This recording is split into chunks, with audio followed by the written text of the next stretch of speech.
À peine cette année scolaire terminée que se prépare déjà la prochaine. La rentrée devrait se faire de façon échelonnée.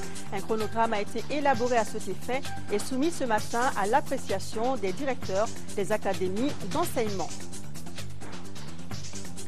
Les pêcheurs sénégalais sont aux anges et pour cause. Ils pêchent beaucoup plus de poissons depuis la décision du nouveau gouvernement d'annuler 29 autorisations de pêche octroyées à des chalutiers étrangers.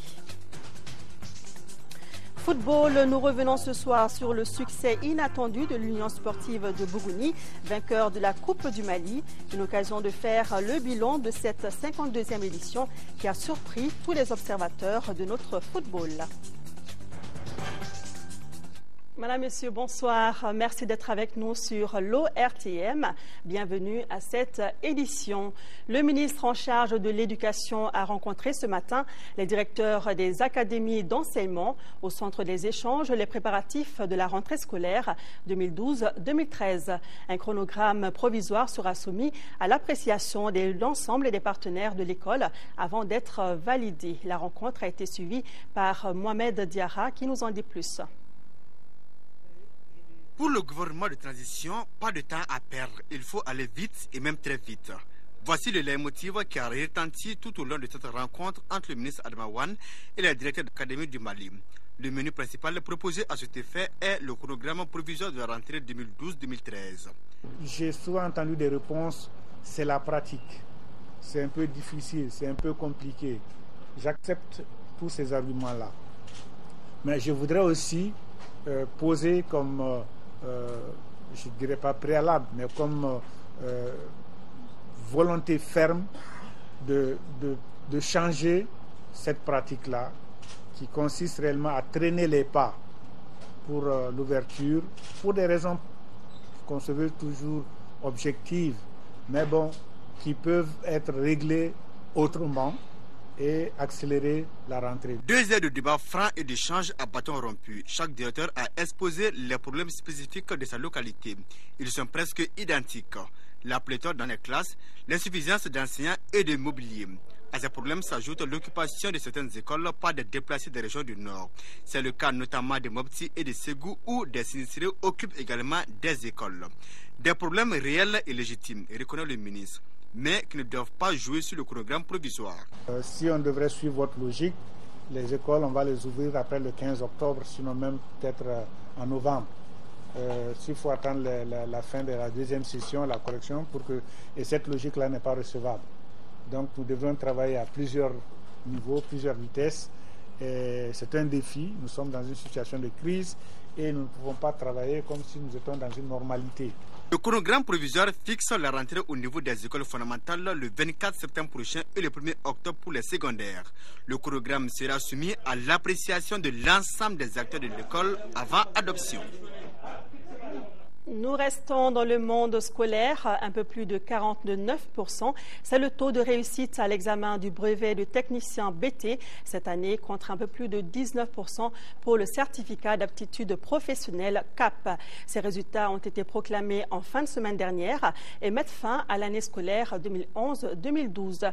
Occasion pour le directeur du Centre national des examens et concours de tirer un bilan sommaire de cette année scolaire, pas comme les autres. Assimi Adamatouré est interrogé par Mohamed Diarra. Au niveau du BT et du CAP, c'est l'ancien système. C'est la moyenne de classe qui est prise pour 1/3 et la moyenne d'examen pour 2/3. Donc vous avez la moyenne d'examen multipliée par 2 plus la moyenne de classe ou la moyenne annuelle divisée par 3, ça vous donne 10 comme moyenne d'admission. Donc la moyenne de classe garde encore une importance assez notoire et qui peut encore favoriser les candidats au CAP et au BT, ce qui fait qu'il y a une légère différence entre les résultats du CAP, du BT et ceux du DF et du BAC. Dans l'ensemble, quel bilan vous tirez? Bon, dans l'ensemble, je dirais que sur le plan des effectifs des candidats admis, le pourcentage est en dessous de ce que nous avons connu les 2 dernières années. Mais sur le plan qualitatif, les produits du système, les rendements internes et externes, sera assez appréciable parce que les élèves ont été pris sur la base de la moyenne d'admission et donc ils pourront être plus performants au niveau interne et externe et de la sous-région. Alors on voit que peu d'élèves s'orientent vers l'enseignement technique professionnel. Qu'est-ce que vous comptez faire pour inverser cette tendance, monsieur le directeur? La volonté du département est conformément à ce qui a été décidé lors du forum, c'est de faire en sorte que le maximum d'enfants soient orientés au niveau de l'enseignement technique et professionnel pour qu'ils apprennent un métier et surtout les métiers dont le pays a besoin. Au lieu de recruter des étrangers, il vaut mieux que ce soit des Maliens qui soient recrutés. Ensuite, au niveau de l'enseignement technique et professionnel, l'avantage d'y envoyer les enfants, c'est que 2 ans après le DEF, vous avez un diplôme qui vous permet d'avoir un emploi. 4 ans après le DEF, vous avez la possibilité d'avoir un BT2 qui vous permet de vous prendre en charge et la possibilité aussi de poursuivre vos études avec le système universitaire. Alors où en sommes-nous avec l'organisation de la 2e session? Les préparatifs sont en cours et je pense bien que ça va se dérouler au mois d'octobre conformément aux prévisions du département. Voilà, à l'instant, le directeur du Centre national des examens et concours. Des réactions continuent de parvenir à notre rédaction suite à la formation du gouvernement d'union nationale. Ainsi, le Parti africain pour le développement et l'intégration PADI et le Congrès national d'initiative démocratique SNID Faso Yiriwaton se réjouissent de la formation du gouvernement et félicitent l'ensemble des forces vives de la nation pour avoir placé le Mali au-dessus de tout. Les 2 partis se disent disposés à accompagner le gouvernement. Le SNID Faso Yiriwaton se félicite aussi particulièrement de la création d'un ministère en charge des affaires religieuses et du culte qui figure dans son programme depuis 20 ans et qui a été constamment défendu par son président, Maître Muntaga Tall. Une stratégie de développement de l'agglomération de Bamako sera présentée à Dakar en décembre prochain. Ce sera l'occasion de l'organisation d'une session spéciale d'Africité 2012 qui aura pour thème « Construire l'Afrique à partir de ses territoires ». Le sujet était au centre d'une rencontre entre les responsables de la mairie du district et leurs partenaires. C'était ce matin le compte-rendu de Nando Dambeli. Notre pays, à travers le district de Bamako, est sollicité par cités et gouvernements locaux unis d'Afrique pour animer une session spéciale lors du 6e sommet d'Africité qui se tiendra du 4 au 8 décembre 2012 à Dakar au Sénégal. En vue d'une meilleure représentativité, les responsables de la mairie du district ont élaboré une stratégie de développement de l'agglomération de Bamako. La rencontre d'aujourd'hui avait pour objectif essentiel d'informer tous les acteurs sur la conception de cette stratégie. Consciente des enjeux auxquels se trouve confrontée et les atouts dont elle dispose aujourd'hui, la mairie du district de Bamako a jugé utile de saisir cette opportunité et envisage d'y participer activement. En mettant en œuvre la stratégie de développement des villes du Mali en 2009 par les propositions du 4e projet urbain, l'État met les élus des grandes villes en face d'une responsabilité qui est celle de relever le défi du développement urbain de demain. L'espace du donner et du recevoir, il suscite toute la satisfaction des autorités maliennes.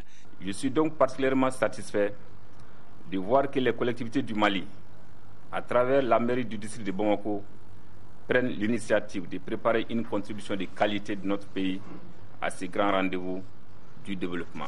Le 6e sommet d'Africité prévu du 4 au 8 décembre 2012 à Dakar regroupera environ 5000 participants et 200 exposants autour du thème « Construire l'Afrique à partir de ses territoires ». Quel défi pour les collectivités locales? À Dakar, il s'agit pour nos représentants de positionner et promouvoir Bamako dans l'espace ouest africain et de mettre en valeur ce que la ville a à offrir dans un contexte de développement urbain de l'Afrique. Nous restons à la mairie du district de Bamako où s'est tenue une autre rencontre, c'était toujours ce matin, entre les commerçants du marché de Médine et les responsables de la mairie du district de Bamako. Le compte-rendu est de Nando Damélé. Les commerçants du marché de Médine se disent engagés à prendre en main le processus d'assainissement des lieux.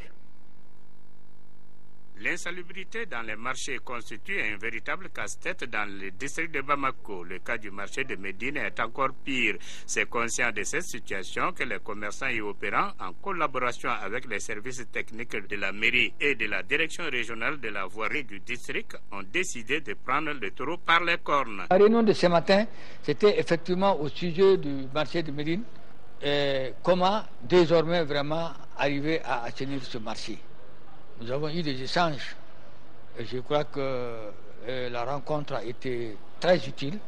Ça a été un rendez-vous de donner et de recevoir, puisque nous avons eu déjà quelques-uns qui ont une grande expérience en la matière, qui ont eu à intervenir et qui ont fait de belles contributions. Et je crois que ce matin, nous nous sommes quittés et chacun a eu pour son compte.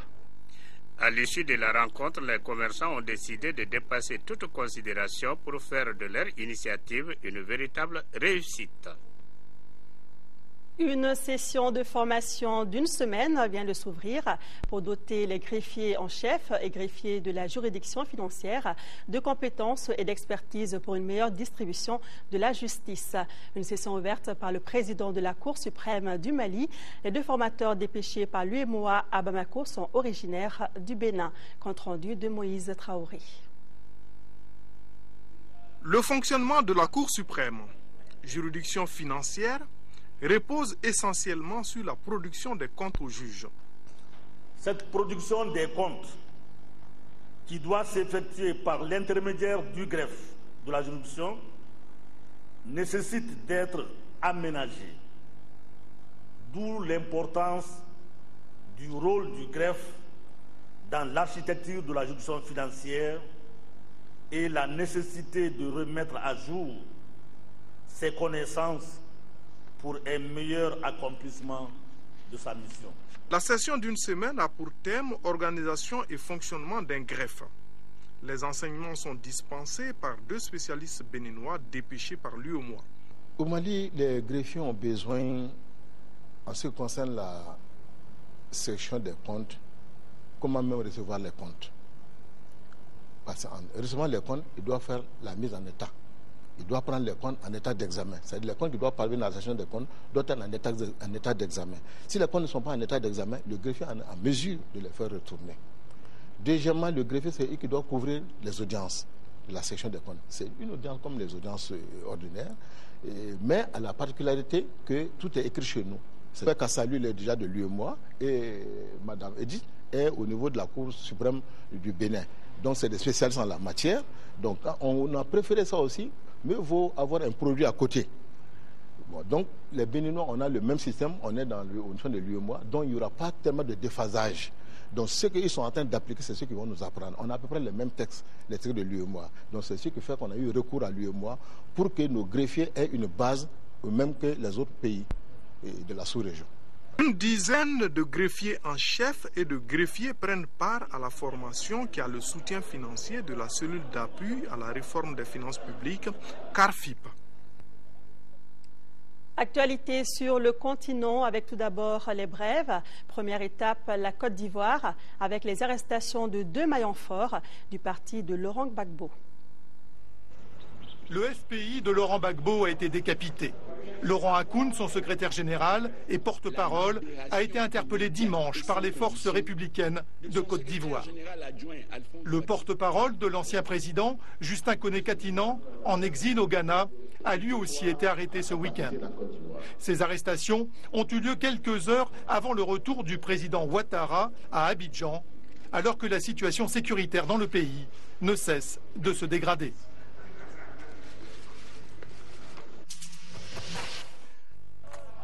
Alors que la direction de la mine de platine de Londmine en Afrique du Sud annonce une timide reprise du travail, des centaines de grévistes poursuivent le mouvement et les manifestations.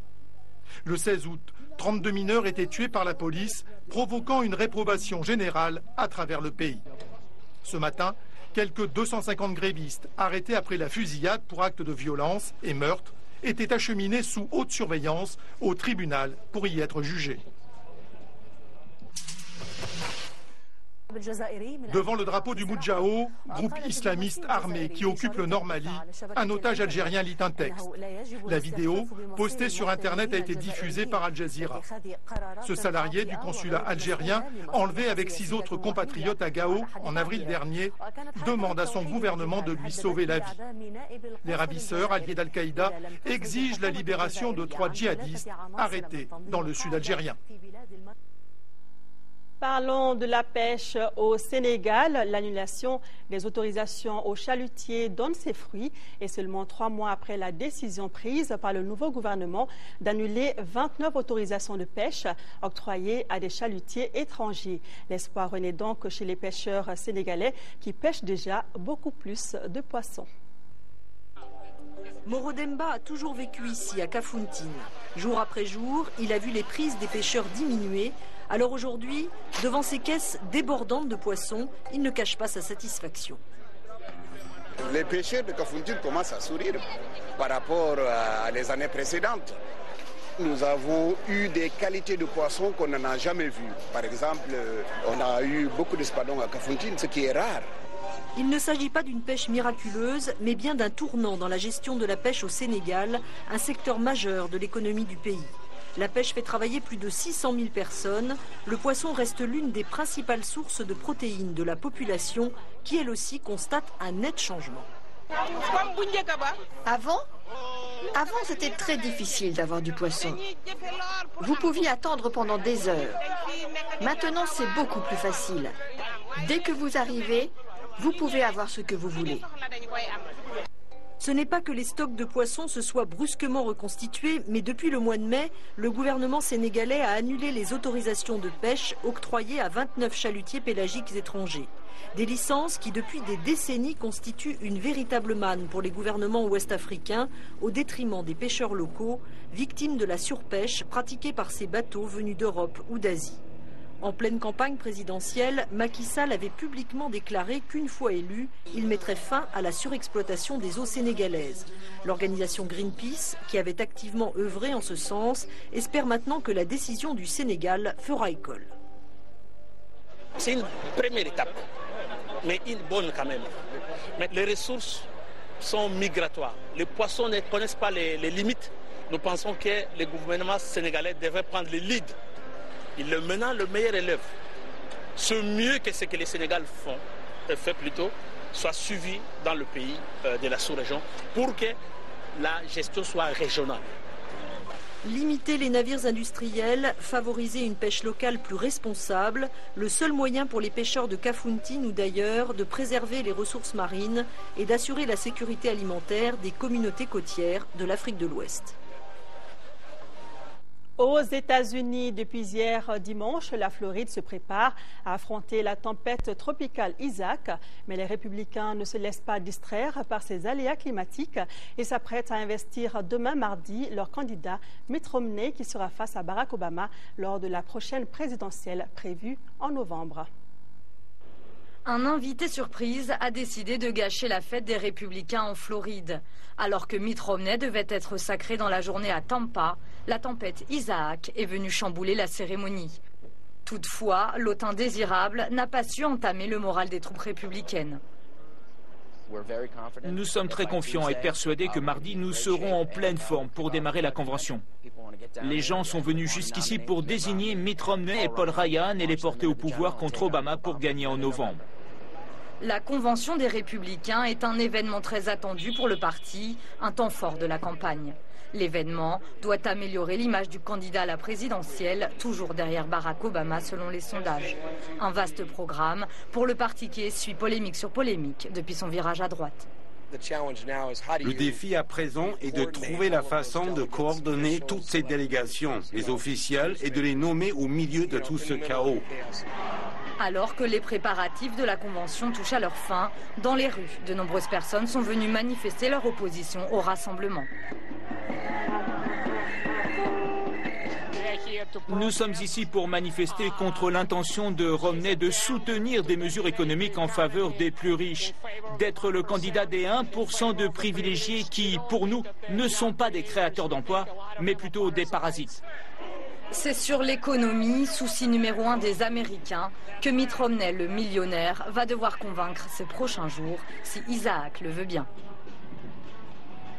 Retour à l'actualité nationale. Le bureau du syndicat national des travailleurs des hôpitaux et des structures de santé décide de lever son mot d'ordre de grève suite à un accord avec la commission de conciliation. La déclaration de suspension de grève de 72 heures est lue ici par le secrétaire aux revendications, Sidi Koulibaly. Ses propos sont recueillis par Mamourou Sidibé. Suite aux différentes rencontres entre le syndicat et la commission de conciliation, les 5 points de négociation objet des préavis de grève ont été acceptés. La commission de conciliation constate qu'il y a un accord des parties sur l'ensemble des points du préavis de grève. En conséquence, le comité syndical décide de lever son mot d'ordre de grève, fait à Bamako le 24 août 2012.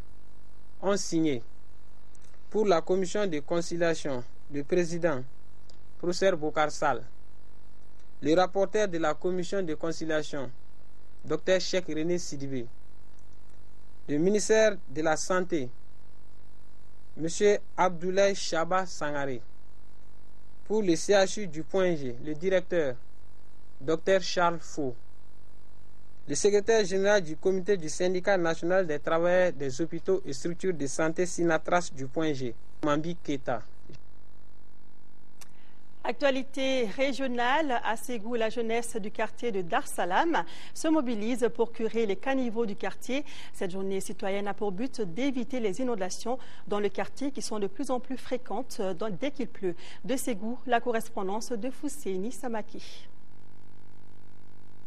Cette journée de curage des caniveaux organisée par les jeunes volontaires du quartier Dar Salam Ségou a pour objectif débarrasser les collecteurs principaux et les caniveaux des ordures qui empêchent le drainage normal des eaux de pluie. Toute chose qui devrait éviter les inondations des familles, entraînant les écroulements des maisons, surtout en Banco.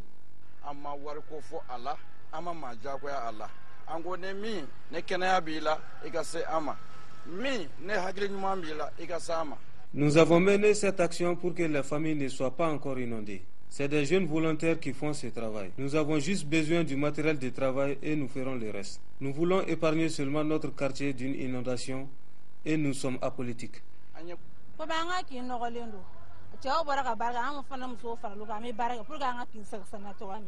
La salubrité concerne aussi les femmes.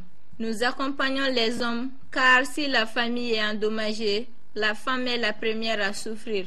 Donc c'est un devoir de toutes les femmes du quartier. S'il pleut, on ne peut même pas sortir. Malgré leur dévouement, ces jeunes manquent de moyens pour évacuer ces tas d'ordures. À Dar Salam, le problème est crucial.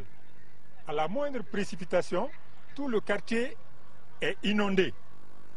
Évidemment, devant une carence, comme on peut le dire, de la mairie, qui n'a même pas voulu les recevoir, ils ont pris l'initiative de faire eux-mêmes le travail. C'est pour, évidemment, ne pas être dans les eaux à la moindre précipitation. Presque tout le quartier est là pour soutenir l'action. La jeunesse de Dar Salam compte mener d'autres actions de ce genre pour assainir leur quartier. Belle initiative. Parlons sport, football. La 30e et dernière journée consacrant la fin de la saison a démarré hier. 2 matchs se sont joués au stade Modibo Keïta. L'AS Police faisait ses adieux à la Ligue 1 en dominant le CSK 4-0. Le stade malien de Bamako, de son côté, a dicté sa loi au CS Dourou-Wolonfila 3-0. Siragato Sissé nous résume les 2 rencontres. Terminer la saison 2011-2012 sur une belle note, telle est la volonté affichée par le stade malien de Bamako et le CS Dourou-Wolonfila pour cette 30e et dernière journée du championnat national de Ligue 1. Les 2 équipes n'ont rien à perdre dans cette opposition. Celle-ci sert d'ailleurs de mise en jambe pour le stade malien de Bamako en vue de son match de Coupe de la Confédération le week-end prochain contre les Congolais de l'AS Léopard. La machine stadiste tourne à plein régime. Moussa Django Koulibaly, 8e minute. Ousmane Cissé, 20e minute, pour son 20e but de la saison. Et Bakary Dembélé, en toute fin de partie, ont montré une leçon de réalisme au stade de Wolofia. Le stade malien de Bamako a un match à disputer le 4 septembre contre les 11 créateurs de Niarela. C'est au compte de la 29e journée en retard. Pour son ultime apparition de la saison dans l'élite, l'AS Police est relégué à administrer une sévère punition au CSK. À la mi-temps, les policiers mènent 2-0 grâce à Ismaïla Kamara, 10e minute, et Mamadou Sidibé, 45e minute. Juste avant la seconde période, le stade Modibo Keïta plonge dans le noir durant 40 longues minutes. Le match peut alors redémarrer. Surprise, la pluie s'invite au débat. Le CSK prend une douche froide. Moriba Bagayogo, 61e minute, et Moussa Diarra dans le temps additionnel poignarde le CSK. L'AS Police boucle l'exercice 2011-2012 malgré tout en triomphe. Score final 4-0. Après 2 années passées en première division, l'AS Police défendra son honneur cette fois en division inférieure. Toujours en football, le samedi dernier, l'Union sportive de Bougouni a remporté la 52e édition de la Coupe du Mali en battant en finale les 11 créateurs de Niarela. Cette victoire est une première dans notre pays puisque la formation de Bougouni évolue en 2e division. Une victoire qui a surpris tous les observateurs de notre football. Ousmane Dao revient ici sur ce succès inattendu de l'Union sportive de Bougouni. Qui aurait parié un centime sur l'Union sportive de Bougouni au démarrage de la Coupe du Mali? Personne. Pourtant, à l'arrivée, tout le monde se rend à l'évidence et tout le monde est d'accord que la meilleure équipe a remporté la Coupe du Mali. Et du coup, le samedi 25 août 2012 restera à jamais gravé en lettres d'or dans les annales de notre football puisque l'Union sportive de Bougouni a remporté la Coupe du Mali 2012, 52e édition. De mémoire d'observateur, c'est la première fois qu'une équipe de cercle soulève la Coupe du Mali. Certains diront que le Sigideka a réalisé pareil exploit en 1987, mais il y a une différence car le Sigi c'est la région de Kaï et Bougouni est un cercle de la 3e région Sikasso. Et puis l'Union sportive de Bougouni évolue en 2e division contrairement au Sigideka en 1987. Donc on peut dire sans risque de se tromper que cette victoire est une première au Mali. Pour l'une des rares fois, on a vécu au Mali la beauté et le charme d'une coupe nationale, une petite formation issue de nulle part qui terrasse les grandes formations avec son enthousiasme et sa naïveté pour s'imposer au finish en déjouant tous les pronostics. Le rêve de l'Union sportive de Bougouni a commencé avec l'élimination du stade malien de Sikasso, ensuite les ambassadeurs de Kouchala, après le Nianad Koulikoro, le Soobé et enfin les 11 créateurs de Niarela. De cette victoire de l'Union sportive de Bougouni, il y a des choses à retenir qui doivent servir d'exemple. Tout d'abord, l'union, parce que cette équipe est née de la fusion de 3 formations de la ville. Ensuite, la solidarité et la cohésion, puisque tout au long de ce parcours, tout le monde autour de cette équipe a regardé dans la même direction pour un objectif commun, la conquête de la Coupe du Mali. Des vertus rares aujourd'hui dans beaucoup de formations dans notre pays où l'on constate des scissions de tous bords pour rien, au nom des intérêts antagonistes pour des problèmes de leadership au sein des bureaux de ces formations. Pour Bougouni, maintenant, le plus difficile reste à venir car le club représentera le Mali à la prochaine Coupe de la Confédération et cette union doit toujours prévaloir pour au moins faire un parcours honorable et on espère que cette Coupe du Mali consolide davantage les liens de l'équipe et que ça ne soit pas source de division car s'il y a victoire, on voit tout le monde réclamer la paternité. En attendant, l'Union sportive de Bougouni peut bel et bien fêter sa Coupe du Mali car elle la mérite amplement. Encore une fois, bravo à l'US Bougouni. La chronique santé du jour s'intéresse à l'Institut national de recherche en sciences de la santé, une fusion de 3 écoles de santé publique qui forment les paramédicaux et qui gèrent l'organisation des examens de toutes les écoles de santé du Mali. Nous vous invitons à la redécouverte de cet institut logé au flanc de la colline à Tomikorobougou. Focus Santé, c'est une réalisation de Tessira Emmanuel Dambélé.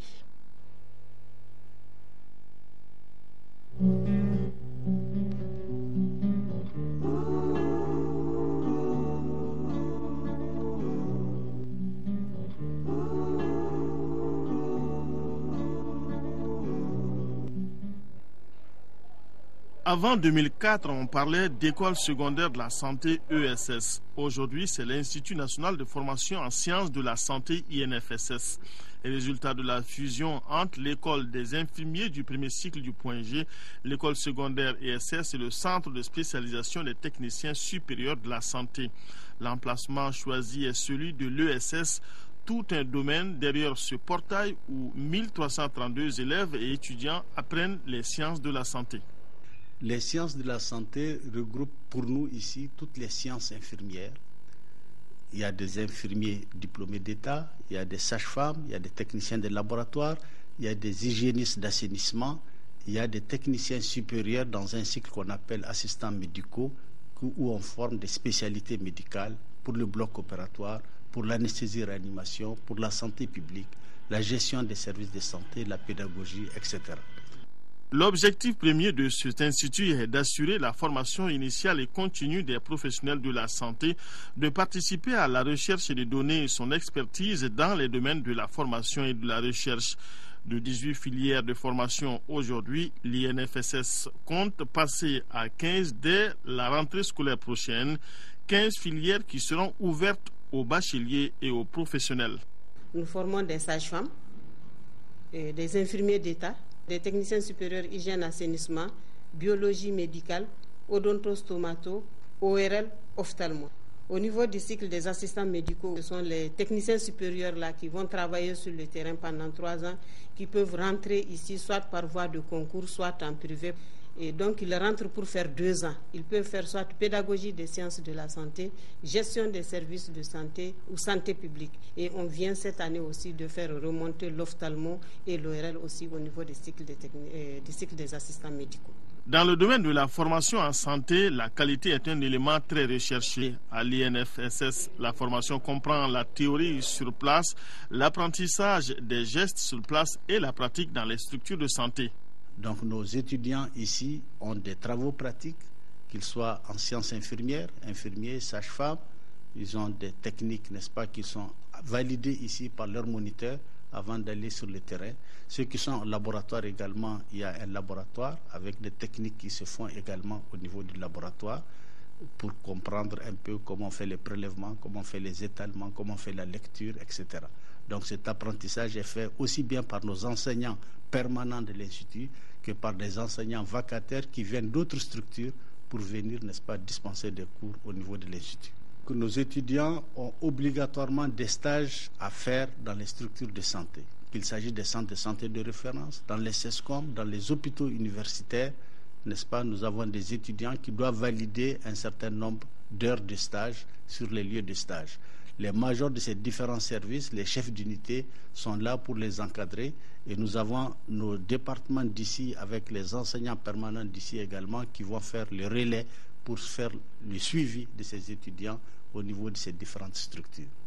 À l'INFSS, la réforme continue avec le système LMD licence master doctorat. Les programmes sont harmonisés avec ceux des autres pays de la CEDEAO et les sortants de cette école ont une grande possibilité d'emploi. Ils peuvent travailler à n'importe quel niveau de la pyramide sanitaire, à commencer par le CESCOM, le CCRF et l'hôpital. Ceux qui font la maçonnerie, ça c'est par rapport à l'hygiène-assainissement. C'est la filière hygiène-assainissement. Eux aussi, ils peuvent travailler à tous les niveaux de la pyramide sanitaire. Et c'est vraiment une filière très très importante, mais qui est malheureusement méconnue. C'est une filière qui s'occupe de tout ce qui concerne l'hygiène de l'environnement, la gestion des déchets biomédicaux qui posent problème aujourd'hui. Ceux qui sont biologie médicale, en fait, c'est ce qu'on appelle couramment le laboratoire. Donc, ils peuvent travailler au niveau de la santé, ils peuvent même travailler au niveau des industries, au niveau des usines. L'Institut national de formation en sciences de la santé dispose de toutes les infrastructures nécessaires pour le confort de ses étudiants. Sa réputation lui a déjà valu d'accueillir des étudiants du Gabon, du Tchad, du Niger, de la Centrafrique et d'autres pays de la zone ouest africaine. En plus de Bamako, 4 de ses annexes à Kaï, Sikasso, Ségou et Mopti forment dans les mêmes filières. L'INFSS pilote également l'organisation des examens de fin d'année pour toutes les écoles de santé du Mali.